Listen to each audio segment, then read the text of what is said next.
Hello दोस्तों, आप सभी को मेरा प्यार भरा नमस्कार। तो कैसे हैं आप लोग? उम्मीद करता हूं आप सब लोग बहुत अच्छे होंगे और अपने उज्जवल भविष्य को बनाने की राह में निरंतर आगे बढ़ रहे होंगे। तो आज के इस वीडियो में मैं बात करूंगा कुछ ऐसे मुद्दों पे जो आपके मन पे लगातार आ रहे हैं। और वो मुद्दे ये हैं कि जो भाइयों ने WCR जोन के जबलपुर डिवीज़न में फॉर्म अप्लाई किया था और उनका डॉक्यूमेंट वेरिफिकेशन में नाम आया हुआ है, तो उनके मन में सवाल आ रहा है कि आखिर डॉक्यूमेंट वेरिफिकेशन का प्रोसेस क्या रहेगा। हम लोग वहाँ जाएंगे डॉक्यूमेंट वेरिफिकेशन के लिए, तो कैसा क्या वहाँ का माहौल रहेगा, क्या क्या हमें फेस करना पड़ेगा, ये सब चीज़ें। दूसरा मुद्दा रहेगा कि जब डॉक्यूमेंट वेरिफिकेशन आपका हो जाएगा उसके कितने दिन बाद आपकी ज्वाइनिंग होगी और ज्वाइनिंग का प्रोसेस क्या रहेगा, हमें कहाँ काम करना पड़ेगा और क्या काम होता है, कौन हमारे सीनियर होते हैं, यही सब मुद्दों पे बात करूँगा। तो अगर आप मेरे चैनल पे नए हैं तो चैनल को सब्सक्राइब ज़रूर करें, जिससे आपको मिलती रहे भविष्य में रेलवे से जुड़ी हुई सही एवं सटीक जानकारी। तो चलिए आज के वीडियो को शुरू करते हैं। सबसे पहले मैं बात करूंगा कि जिन भाइयों का डॉक्यूमेंट वेरिफिकेशन में नाम आया है, तो डॉक्यूमेंट का मतलब डॉक्यूमेंट वेरिफिकेशन का प्रोसेस क्या रहेगा। तो जब आप लोग वहाँ, आपको 10 बजे बुलाया गया है, आप लोग 10 बजे वहाँ पे पहुँचेंगे। तो 10 बजे जब पहुँचेंगे तो आपको एक हॉल के अंदर बैठा दिया जाएगा सबको। लगभग एक दिन में 80 से 100 बच्चे बुलाए जाते हैं। तो आप लोगों को एक हॉल में बैठा दिया जाएगा और जो आपके वहाँ के अधिकारी होंगे और डॉक्यूमेंट वेरिफिकेशन कराने वाले जो अन्य व्यक्ति होंगे जो बैठे होंगे वहाँ पे, तो वो लोग आपको पूरा बताएंगे कैसे क्या करना है। आपको फाइल दी जाएगी, डिक्लेरेशन फार्म एक दिया जाएगा जो आपको भरने के बताए जाएंगे कैसे क्या भरना है। उसे सारी चीज़ें करके डॉक्यूमेंट किन क्रम में लगाने हैं, कौन सा क्रम रहेगा डॉक्यूमेंट जो लगाने का फ़ाइल में, तो ये सब चीज़ें फ़ाइल आपको वहीं से दी जाएगी, ये सब चीज़ें कराई जाएंगी। बाकी उसमें सीरियल कुछ नहीं होता कि किसको पहले बुलाया जाएगा किसको बाद में बुलाया जाएगा। आप लोग एक हॉल में बैठे होंगे और जो आगे बैठा होगा कैंडिडेट उसी को पहले बुलाया जाएगा। तो आगे से पीछे की ओर जाएगी लाइन। मतलब ये कुछ नहीं है कि जिस हिसाब से लिस्ट में नाम है उसी हिसाब से बुलाया जाए, जो व्यक्ति आगे बैठा होगा उसी को बुलाया जाएगा। सबके डॉक्यूमेंट वेरीफाई करेंगे वो लोग, क्या कमी है क्या नहीं है, डॉक्यूमेंट आपके सब सही हैं या नहीं है, ये सब चीज़ें वो लोग अच्छे से चेक करेंगे। उसके बाद जो भी डॉक्यूमेंट की कमी रही होगी आपके पास या जो डॉक्यूमेंट गलत होंगे, तो वो आप लोगों को बताएंगे कि ये डॉक्यूमेंट आप ज्वाइनिंग के टाइम में लेके आइए। ये सब चीज़ें आप लोगों को वहाँ पे बताई जाएंगी। ऐसा कुछ नहीं है कि आप टेंशन ले रहे हैं इस चीज़ की कि हमारा कोई डॉक्यूमेंट नहीं है, कास्ट अगर हमारी सेंट्रल की पुरानी है या कुछ रेलवे के फॉर्मेट में तो ना चाहिए। ये सब चीज़ें आप सोच सोच के परेशान हो रहे हैं कि हम कहीं रिजेक्ट ना कर दिए जाएं डॉक्यूमेंट वेरिफिकेशन से। तो ऐसा कुछ नहीं है, आप जाएंगे वहाँ पे सब कुछ अच्छे से हो जाएगा। उसके बाद जो भी कमियाँ रहेंगी आपको सीधे बता देंगे वो कि आप ज्वाइनिंग के टाइम आइए, ये डॉक्यूमेंट लेके आइए, और बाकी कोई दिक्कत वाली बात नहीं है। अब आपका डॉक्यूमेंट वेरिफिकेशन लगभग कंप्लीट हो गया। मान लीजिए आप सुबह 10 बजे जाएंगे तो 10 बजे के बाद ही शुरू होता है डॉक्यूमेंट वेरिफिकेशन। लगभग पूरा दिन लग जाता है उसमें, एक दिन का समय। और ये भी मैं बता देना चाहता हूँ आप लोगों को, जिन भी भाइयों का कुछ अगर दिक्कत आती है वेरीफाई करने में, या तो कोई चीज़ सही से कंप्यूटर में शो नहीं कर रही है, उनके कोई डॉक्यूमेंट ऐसा है जो शो नहीं कर रहा है, या कुछ कुछ भी दिक्कत मान लीजिए आती है, तो उन्हें एक दिन रुकना भी पड़ सकता है, क्योंकि जस्ट अगले दिन भी वो चीज़ वो लोग करवाते हैं। तो यही सब चीज़ें हैं। और अब मैं बात करूंगा कि जैसे डॉक्यूमेंट आपका वेरीफाई हो गया, सब डॉक्यूमेंट वेरिफिकेशन आपका कंप्लीट हो गया, तो ज्वाइनिंग का क्या प्रोसेस रहेगा। आप लोगों को वो लोग ये नहीं कहेंगे कि कब ज्वाइन करना है, क्या है, कब मेरिट लिस्ट आएगी। वो लोग ये बता देंगे आपको कि लगभग 1 से 1.5 महीने बाद आपको इन्फॉर्म कर दिया जाएगा कि आप लोग ज्वाइनिंग के लिए इस तारीख को आपको आना है।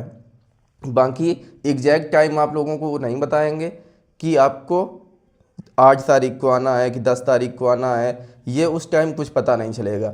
आप लोगों को वापस भेज देंगे, डॉक्यूमेंट वेरिफिकेशन आपका कंप्लीट हो गया। अब मैं बात करूँगा ज्वाइनिंग कब तक होगी डॉक्यूमेंट वेरिफिकेशन के बाद। तो ज्वाइनिंग मैं पहले इसके पहले वीडियो बना चुका हूँ ज्वाइनिंग पे। ज्वाइनिंग लगभग आपकी 15 जनवरी से होनी शुरू हो जाएगी। जिन भाइयों का डॉक्यूमेंट पहले होता है डॉक्यूमेंट वेरिफिकेशन, उन्हें पहले बुलाया जाएगा। जिस क्रम में डॉक्यूमेंट वेरिफिकेशन होगा उसी क्रम में ज्वाइन करने के लिए उन्हें बुलाया जाएगा। तो ये रहा ज्वाइनिंग का प्रोसेस शुरू हो गया आपका। 15 जनवरी के आसपास ज्वाइनिंग का प्रोसेस शुरू हो जाएगा। फिर आपको 10 बजे वहाँ फिर से पहुँचना है, जहाँ पे आपका डॉक्यूमेंट वेरिफिकेशन हुआ था वहीं पे आपको फिर से जाना है। जब आप ज्वाइन करने जाएंगे तो जो भी डॉक्यूमेंट आपके बचे हुए थे या कुछ गलत थे वो चीज़ें एक बार फिर से आपकी चेक होंगी। सारा कॉन्ट्रैक्ट वगैरह जनरेट होगा, हर चीज़ होगा, फाइल बनेगी नए सिरे से।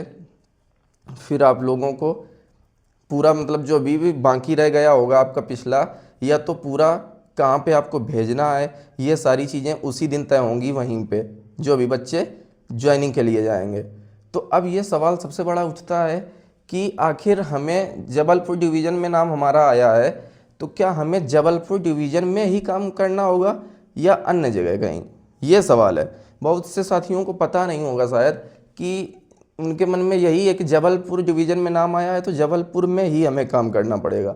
ऐसा कुछ नहीं है। जबलपुर डिवीज़न के अंतर्गत आपका इटारसी आता है, रीवा आता है, सतना आता है और कटनी आता है, ये सारी जगह, और जबलपुर तो है ही है। तो इतनी जगह आपको काम के लिए भेजा जाएगा। तो वहाँ से जो जहाँ पे आपने डॉक्यूमेंट वेरिफिकेशन कराया था वहाँ पे ये निश्चित किया जाएगा कि आपको किस जगह भेजा जा रहा है। मान लीजिए कुछ बच्चों को रीवा भेजेंगे, कुछ को सतना भेजेंगे, कुछ को कटनी भेजेंगे, कुछ को इटारसी भेजेंगे, कुछ को जबलपुर ही रख सकते हैं।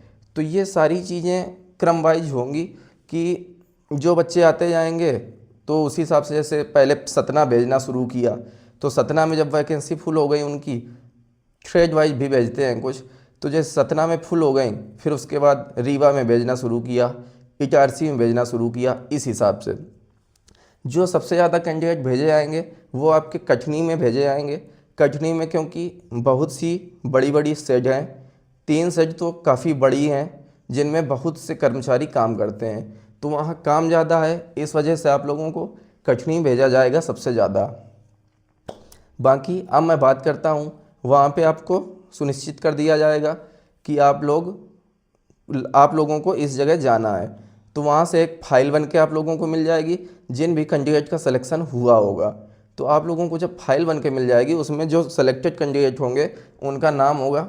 आप लोगों को वो फाइल लेके सीधे जिस जगह आपको भेजा जा रहा है वहीं पे लेके चले जाना है।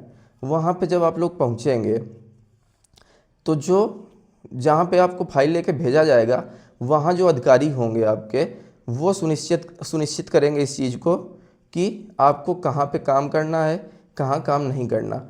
किसी किसी जगह में आपका BTC यानी कि बेसिक ट्रेनिंग सेंटर होता है, तो वहाँ पे आपको 7 दिनों की बेसिक ट्रेनिंग कराई जाएगी। बाकी कुछ जगहों पे ऐसा है कि ऐसा कोई प्रावधान नहीं है, डायरेक्ट आपको काम करवाना शुरू कर देंगे, थोड़ा बहुत बेसिक जानकारी दे के काम करवाना शुरू कर देंगे। तो जहाँ पे बेसिक ट्रेनिंग सेंटर है वहाँ पे आपको 7 दिन की बेसिक ट्रेनिंग दी जाएगी। फिर आपको भेज देंगे आपके जहाँ पे काम करने का जो आपका स्थल है वहाँ पे आप लोगों को भेज देंगे।